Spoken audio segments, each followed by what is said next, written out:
안녕하세요. 저는 모든 게 남들보다 빠른 사람입니다. 같은 고등학교로 다녔던 남편과 서로 첫사랑이었고, 그때부터 쭉 연애를 시작해서 20대 중반에 저희는 결혼을 했어요. 그리고 너무 예쁜 첫째 딸과 둘째 아들을 얻었습니다. 저희가 육아에 전념하고 있을 때쯤이야. 주변 지인들은 슬슬 결혼을 하기 시작했고, 저희가 조금 빠르긴 했구나 싶었어요. 그치만 사고 쳐서 결혼한 것도 아니고, 갖추고 결혼했던 거라 문제될 건 없었습니다. 딱 여기까지 빨랐더라면 참 좋았을 거예요.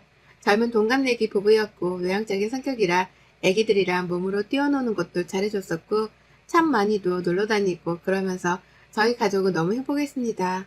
그래서 늘 저희를 보며 애기 유치원 엄마들이 그러셨죠. 역시 한 살이라도 젊을 때 애를 낳아야 한다고 부럽다면서 미끄럼틀 2번만 태워줘도 허리고 어깨고 안 아픈 곳이 없다고 그렇게 말씀을 하시곤 했습니다. 전 또 유독 성격이 열정적이고 뭔가 만들고 나누고 활동적이고 이런 걸 다 좋아하라는 편이라서 애기들 간식 만들면서 넉넉히 만들어서 유치원 엄마들한테도 나눠주고 남편 회사 사람들 것도 만들곤 했죠. 그렇다 보니 주변에 사회 친구들이라고 하죠. 사회 친구들, 동네 친구들이 많이 생겼고 깊은 속내를 터놓을 수 있는 언니 동생 친구들이 생겨서 좋았습니다. 아무렴 같은 동네니까 육퇴를 하고 남편들에게 애기들을 맡기고 집 앞에서 술 한잔 딱 하면서 수다를 떨면 그게 행복이죠. 그냥 일찍 결혼한 거 후회 안 하냐는 질문이 참 수도 없이 들었는데 0.1초 망설임도 없이 저희 부부는 후회가 없었습니다. 결혼이 그만큼 저희에게는 너무 좋았고 결혼이 주는 그 행복과 안정감이 말로 다 표현할 수 없었거든요. 그런데 30대가 되었을 때 슬슬 체력이 많이 떨어지는 게 느껴졌습니다. 사실 저희 부부는 셋째 욕심이 있어서 계획중이 있었거든요. 근데 그러기엔 제가 이때 몸이 너무 안 좋았고 매일 감기인 건지 기침도 미친 듯이 하고 가슴 통증도 심해서 아무래도 검진을 싹 전체적으로 받아보자고 했죠. 대수롭지 않게 했던 그 검진에서 전 폐암 판정을 받았고 하루빨리 큰 병원으로 가라는 얘기를 들었습니다. 처음 얘기를 듣고는 그냥 멍했던 것 같아요. 눈물도 안 나고 이 얘기 듣고 속을 샀나? 챙겨주신 서류들 다 챙기고 집에 와서 애기들 하원 시간이 얼마 안 남아서 챙겨줄 간식 만들고 저녁 만들었습니다. 그 사이에 남편에게 전화가 왔어요. 여보, 병원 갔다 온 거지? 연락이 없어서 걱정돼서 해봤어. 뭐 문제 있다고 그런 거야? 아니야. 애기들 하원 시간이 촉박해서 급하게 간식 만들고 저녁 준비하고 있었어. 걱정 마. 아, 그래? 아유, 놀래라. 알겠어. 퇴근하고 바로 갈게. 뭐 사갈 거 있어? 올 때 아이스크림 사다 줘. 여보, 내가 좋아하는 맛들로만, 애기들 거 말고 내 걸로만. 어? 그래. 알겠어. 사갈게. 저녁에 보자. 고생해. 그렇게 하원을 30분쯤 앞두고 여유가 생겨서 소파에 앉아서 엄마 TV 채널만 계속 돌리는데 갑자기 눈물이 흐르더라고요. 가장 먼저 들었던 생각이 우리 애들 어쩌지였습니다. 아직 너무 어린 우리 애들은 대체 어쩌지 싶어서 막 눈물이 쏟아지고 남편이 듣고 너무 아파하고 속상해할 걸 생각하니까 그게 마음이 너무 아파서 차마 입이 떨어지지 않았어요.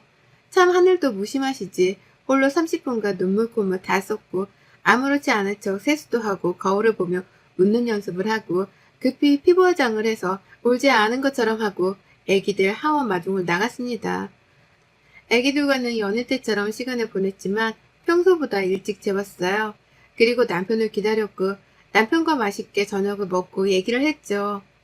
여보, 나 할 말 있는데 너무 놀라지 말고 그 병원에서 검진했잖아?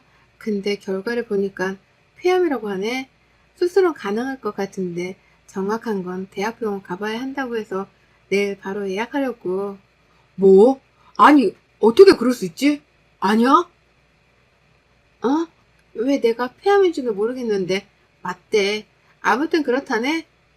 그리고 남편과 저는 한참을 끌어안고 오열을 했고 이성을 되찾은 후 가장 유명한 대학병원들로 전화를 싹 돌려서 예약 대기를 걸어줬습니다. 2주 한 달씩 걸리는 대기를 보니까 마음이 조급했어요. 그 사이에 악화되면 어쩌지 싶더군요. 전 그 이후로 식단 관리를 철저하게 하려고 노력했습니다. 가족들이야 평소처럼 해줬지만 전 혼자서 관리를 했고 운동도 더 열심히 했어요. 우리 애기들 아직 초등학교도 안 갔는데 제가 건강해져야 하잖아요. 이 행복한 결혼 생활이 지옥 같은 건 폐암 선고뿐 아니라 딱 하나 더 있었는데 시집살이였습니다. 시모는 첫사랑인 저희가 결혼하는 것 자체가 마음에 안 들어 하셨어요. 사람을 더 많이 만나보고 경험을 쌓고 결혼을 해야지 뭐하러 그렇게 둘이서 내내 만나다 결혼하냐는 거였죠. 결국 남편이 더 좋은 여자를 만날 수 있는데 제가 발목을 잡았다는 식으로 늘 구박을 하셨지만 제가 또 이런 거에 기죽고 입 내미는 성격이 아니라 쿨하게 받아쳤습니다. 에휴, 요즘 보면은 그렇게 길게 연애만 하다가도 막 몇 개월 만나고 더 좋은 사람이랑 결혼하고 그런다는데 니들은 아무것도 모를 때 만나서 뭣도 모르고 그냥 결혼했으니 나중에 이혼해도 모른다. 나는 가만 보면 미나 네가 우리 형석이 팔목을 아주 제대로 잡은 거야. 그치 너? 그런가? 어머님 그런 것 같기도 해요. 저 애슬아빠 없으면 못 살거든요. 그러니 어째요. 발목 꽉 잡아서 제 옆에 둬야죠. 그쵸? 그리고 세상에 뭐 다양한 케이스가 있는 거 아니겠어요? 저희처럼 오래 만나다 결혼하는 사람들도 있고 몇 개월 만나다 결혼하는 사람들도 있고 다 다른 거겠죠. 난 그게 싫다고. 니들은 서로 다른 사람도 안 만나본 거잖냐. 어? 막말로 형석이 얘가 미나 너보다 더 좋은 조건인 여자랑 결혼할 수 있는 거를 너한테 팔목 딱 잡혀서 결혼한 건데 내가 기분이 좋겠냐? 어머님 생각이 그러시면 저희 친정에서도 그렇게 생각하시려나? 다음에 한번 여쭤봐야겠어요. 저희는 양가에서 그렇게 생각하실 줄을 몰랐어서 조금 놀랍네요, 어머님. 약간 늘 이런 식으로 받아쳤습니다. 그럼 시모는 약이 아주 바짝 올라서 저를 막 노려보셨고 저는 늘 웃었어요. 저희 남편은 이런 저를 보고 대단하다고 했죠. 본인은 그런 방법을 몰라서 늘 시모랑 싸우면서 살았다면서 말입니다. 이렇게 저를 못마땅해 하시는 시모였는데 제가 아프다는 얘기를 듣고는 그래도 걱정을 먼저 해주실 거라고 생각했어요. 다른 것도 아니고 암이니까요. 그런데 시모의 반응은 너무 충격적이었습니다. 미나 너 폐암이란 게 사실이야 어? 아, 네 어머님. 더 자세한 건 대학병원 가서 들어봐야 해요. 아이고 내가 이럴 줄 알았어. 내가 너 마음에 안 든다고 했지? 끝내 결국엔 내 아들 팔목을 일당으로 잡네. 죽을 거면 곱게 죽지. 애는 둘이나 낳아놓고 너 혼자 편하게 죽는다는 거야 지금. 그럼 우리 아들은 혼자 호래비로 애들 키우게 뻔한데 아이고 세상에 진짜. 네? 어머님 어떻게 그런 말씀을 하세요? 야 너도 네 새끼들 있으니 내 마음 이해하잖니. 남의 새끼가 우선이냐? 내 새끼가 우선이지. 너야 뭐 니네 부모가 걱정해줄 거고 그래서 너 뭐 죽는다는 거야? 어쩐다는 거야? 정확히 말을 해봐. 그래야 대비를 하지. 난 절대로 우리 아들 호래비로 해 혼자 키우는 거를 못 본다. 어머님은 뭐 그냥 벌써 절 죽이시네요. 저 죽으면 애슬아빠 새장가 들라고 하세요. 그리고 제가 죽든 살든 뭐가 중요하겠어요. 이미 죽이셨는데. 시모는 제게 괜찮냐는 말 한마디도 없이 제가 죽는 건지 그럼 본인 아들이 홀로 애 둘을 키울까봐 그게 걱정이었던 겁니다.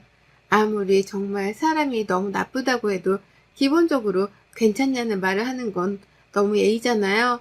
그런데 어떻게 저럴 수 있는 건지 너무 충격이었습니다. 그 뒤로 저는 저를 위해서 시모의 연락은 받지 않았어요. 시모와 연락을 하면 제가 제정신으로 못 살 것 같더라고요.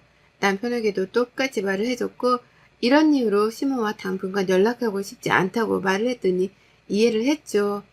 전 그렇게 병원에 가서 진단을 제대로 받았고 폐암 2기 선고를 받았습니다. 수술을 해야 했고 아픈 걸 알아서 그런 건지 점점 통증도 느껴지고 몸이 힘들었어요. 애들은 아직 어리고 엄마 껌딱지들이라서 늘 엄마 엄마 하며 찾았지만 예전처럼 제가 애들과 뛰놀지를 못하니 애들은 많이 보채고 울었습니다. 결국 친정엄마가 저희 집에 오셔서 애들이 같이 봐주셨고 밥하는 거 이런 것들을 도와주셨어요. 전 이상하게 잠이 그렇게 쏟아져 잠을 많이 잤습니다. 남편은 또 남편대로 일하고 와서 정말 피곤할 텐데 집안일도 돕고 저희 엄마 말동무도 되어주고 노력을 참 많이 했죠. 그렇게 수술을 할 때는 남편이 절대 간병인을 쓰기 싫다고 말을 했고 저도 그건 원치 않았습니다.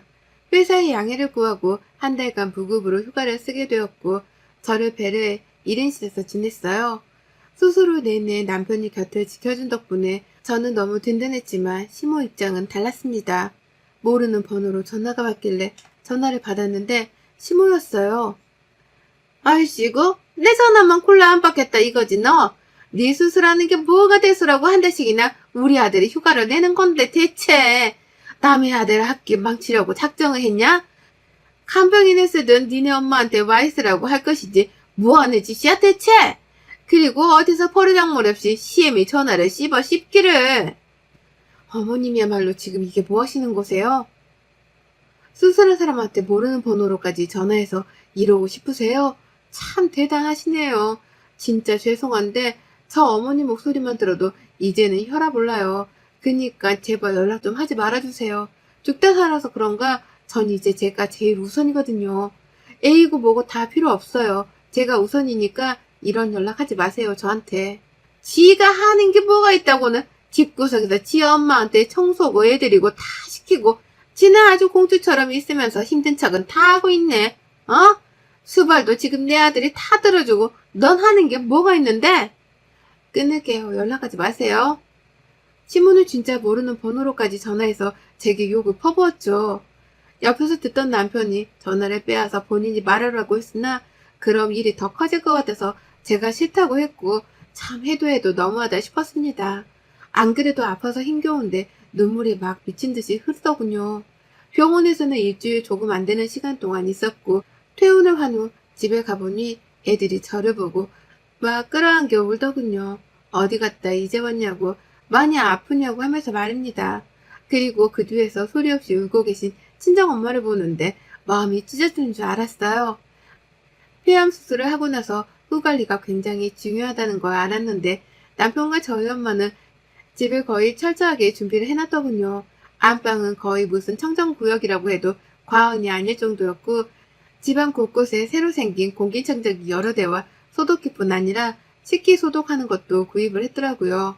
면역이 많이 약한 상태이고 감기만 걸려도 위험할 수 있는 상황이라 집안 온도 조절도 철저하게 해줬고 폐암 수술로 좋은 음식들로 맛있는 한 끼 한 끼를 정성껏 해주셨습니다.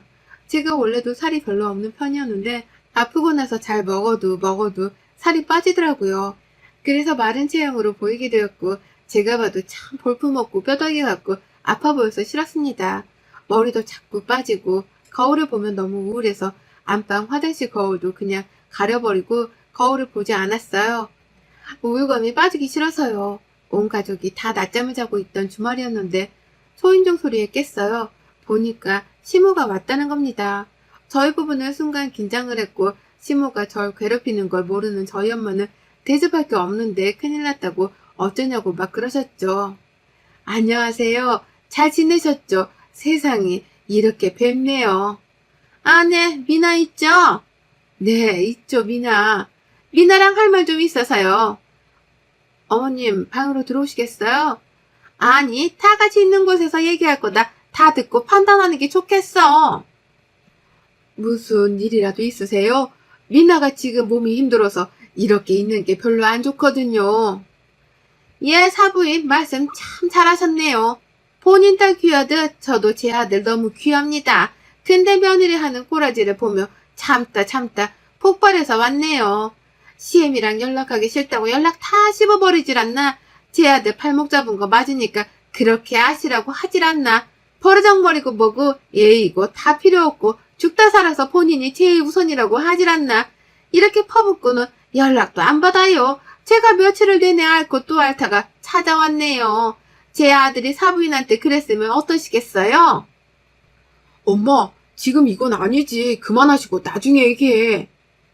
대충 들어도 우리 미나가 왜 그랬는지 알겠네요. 더 말할 것도 없고 뭔데 감히 아픈 내 딸한테 시집살이를 시키세요? 요즘 세상이 어떤 세상인데 제가 우리 김서방한테 잘하고 예쁘니까 참는 거지. 안 그랬음 우리 딸 손잡고 끌고 갔어요.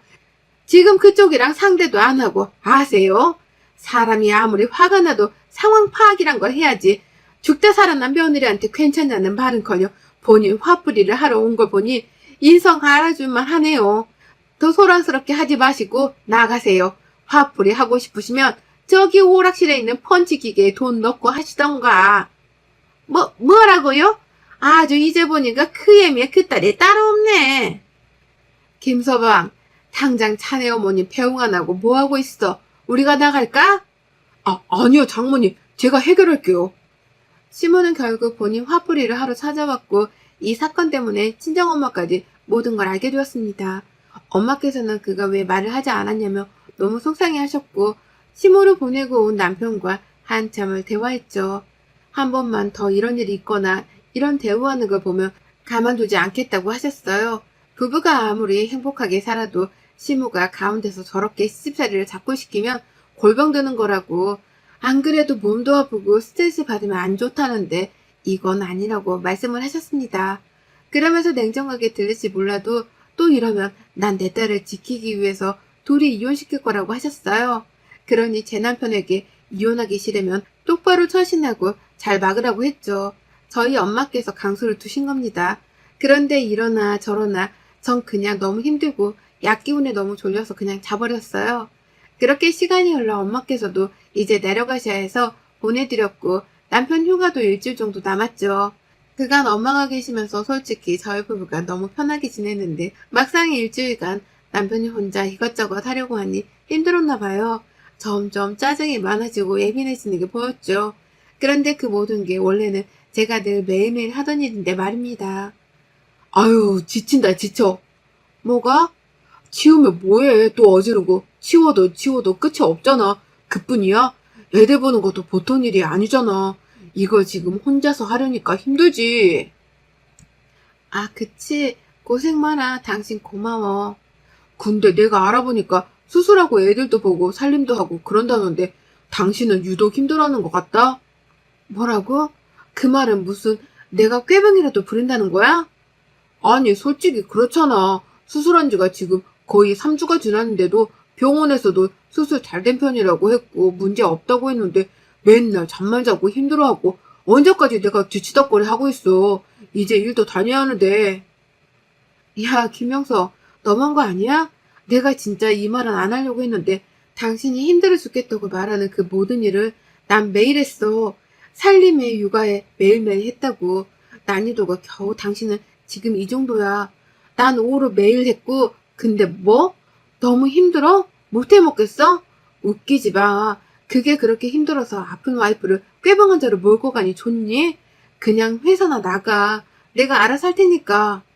아니, 그런 뜻이 아니잖아. 뭘 아니야. 늘 말했지? 사람은 마무리가 중요하다고. 당신은 99% 잘해놓고 꼭 마지막 1%가 늘 부족하더라. 남편은 불만이라며 제게 말을 했고 회사를 다니고 나서는 어쩌다 한번 하던 야근을 거의 매일같이 하더라고요. 딱 봐도 야근한다는 핑계로 어디에서 놀다 오는 거겠죠. 그 시간 동안 전 힘든 몸을 이끌고 애들을 봤고 식은땀에 등이 다 젖을 정도로 힘겨워도 이를 악물고 웃으며 애들을 봤어요. 이를 깨물다 입술 깨물어 피가 날 정도로 버티고 버텼습니다. 그런데 문득 생각해보니 곧 추석인 거예요. 정말 가기는 싫었는데 분명 오라고 할 게 뻔했고 한숨만 나왔습니다. 아니나 다를까 시모는 제게 먼저 전화를 해왔어요. 나다. 이번 추석에 설마 아프다는 핑계로 안 올 건 아니지? 내가 싹 알아봤는데 수술한 지 그 정도 지난 거면 멀쩡한 거래. 그니까 와서 제사 준비하고 가족들한테는 부정 탈까봐 암 걸린 거 말 안 했으니까 좀 사람답게 꾸미고 와라. 살도 좀 찌우고 뼈다귀처럼 그렇게 비실비실하게 없어 보이게 오지 말고 알겠어? 어머님, 저 지금 제가 숨기려고 해도 안 숨겨질 정도로 그냥 식은땀도 많이 나고 몸이 제 몸 같지가 않아요. 가서 실수하고 그럴 바에는 이번 추석만 좀 쉬는 게 좋을 것 같아요. 너 이럴 줄 알았지? 내가 그래서 전화한 거야. 입 다물고 와. 암 걸린 거 특별히 껴주는 걸 고마운 줄 알아야지. 암이 무슨 옮기는 병인가요? 그랬으면 좋겠네요. 이럴 줄 알았지만 결국 피할 수 없는 추석 명절이었습니다. 근데 애들까지 데리고 가는 건 진짜 못하겠어서 친정집에 애들을 두고 남편과 둘이 갔어요. 근데 몸이 천근만근인 상태에 너무 힘겨웠죠. 식은땀이 나다 결국 등이 다 젖고 이마에 땀이 흥건하니 다른 가족들은 어디 아프냐고 어머 왜 그러냐고 안색이 안 좋다고 막 그러니까 시모가 귓속말로 제게 똑바로 좀 하라고 웃으라고 하면서 제 어깨를 확 잡아 끌었는데 제가 힘이 없어서 그대로 넘어졌습니다. 시모는 그런 저에게 쇼하지 말고 일어나라고 했고 서러움과 아픔뿐 아니라 몸이 제 마음대로 따라주질 않으니까 미치겠더라고요. 그래서 그냥 제가 가족들에게 말했죠. 제가 폐암위기라 수술한 지 지금 한 달 조금 넘었는데 몸이 아직 회복이 덜 된 건지 힘들어요. 그래서 이번 추석은 쉬고 싶다고 했는데 어머님이 안 된다고 하셔서 왔거든요. 그래서 도움이 안 되더라도 양해 부탁드려요. 아이고, 폐암 그게 뭐라고 쇼를 하고 있다. 아주 너 유난 떨지 마. 아픈 척 쇼하지 말라고. 별것도 아닌 걸로. 얘 때문에 글쎄 우리 형석이가 한 달이나 휴가 내고 쟤 돌봤잖아. 그게 말이냐? 내가 열받아서 집에 쳐들어갔는데 쟤네 엄마가 있더라고. 근데 말하는 싸가지를 보니까 딱 그 애미의 그 딸이야. 둘이 여시 같은 게 딱 닮았더라. 주둥이만 살아가지고. 정말 더 이상 못 참겠더라고요. 어디서 그런 힘이 나왔는지 모르겠는데 너무 열받아서 저는 기껏 만든 음식들을 모아둔 상을 다 뒤집어 엎어버렸고 전들은 시모 얼굴에 다 던져버리면서 말했죠. 그래, 별것도 아닌 폐암 걸렸어. 진짜 별것도 아니니까 당신도 꼭 걸리라고 내가 기도하고 고사까지 지내줄게. 알겠지? 꼭 걸리세요. 꼭 안 걸리시라고 이왕이면 손도 못 쓸 정도의 말기 딱 그 정도 좋겠네. 워낙 심포가 고약하니까 참. 그리고 암이 무슨 전염병인 것 마냥 불결하다고 자꾸 그래서 불결한 년이 만든 것들 다 버렸으니까 안 불결한 년이 직접 음식에서 차례 지내세요. 별거 아니야 안 걸린 불결한 년은 사라져 드릴 테니까 꼭 안 걸리세요 어머님. 기도할게요. 그렇게 나오는 길에 서 있던 병풍까지 발로 확 차버렸고 시모가 아끼는 도자기가 현관 옆에 있었는데 그것도 깨버리고 나왔습니다. 그리고 이혼하고 친정 부모님과 집을 합쳐서 애들과 함께 살고 있어요. 저도 애들도 몸도 건강도 안정을 찾았습니다. 그리고 마지막에 너무 시원하게 나와서 그런가 후회도 없고 미련도 없답니다. 여러분의 생각은 댓글로 남겨주세요. 오늘도 시청해 주셔서 정말 감사합니다.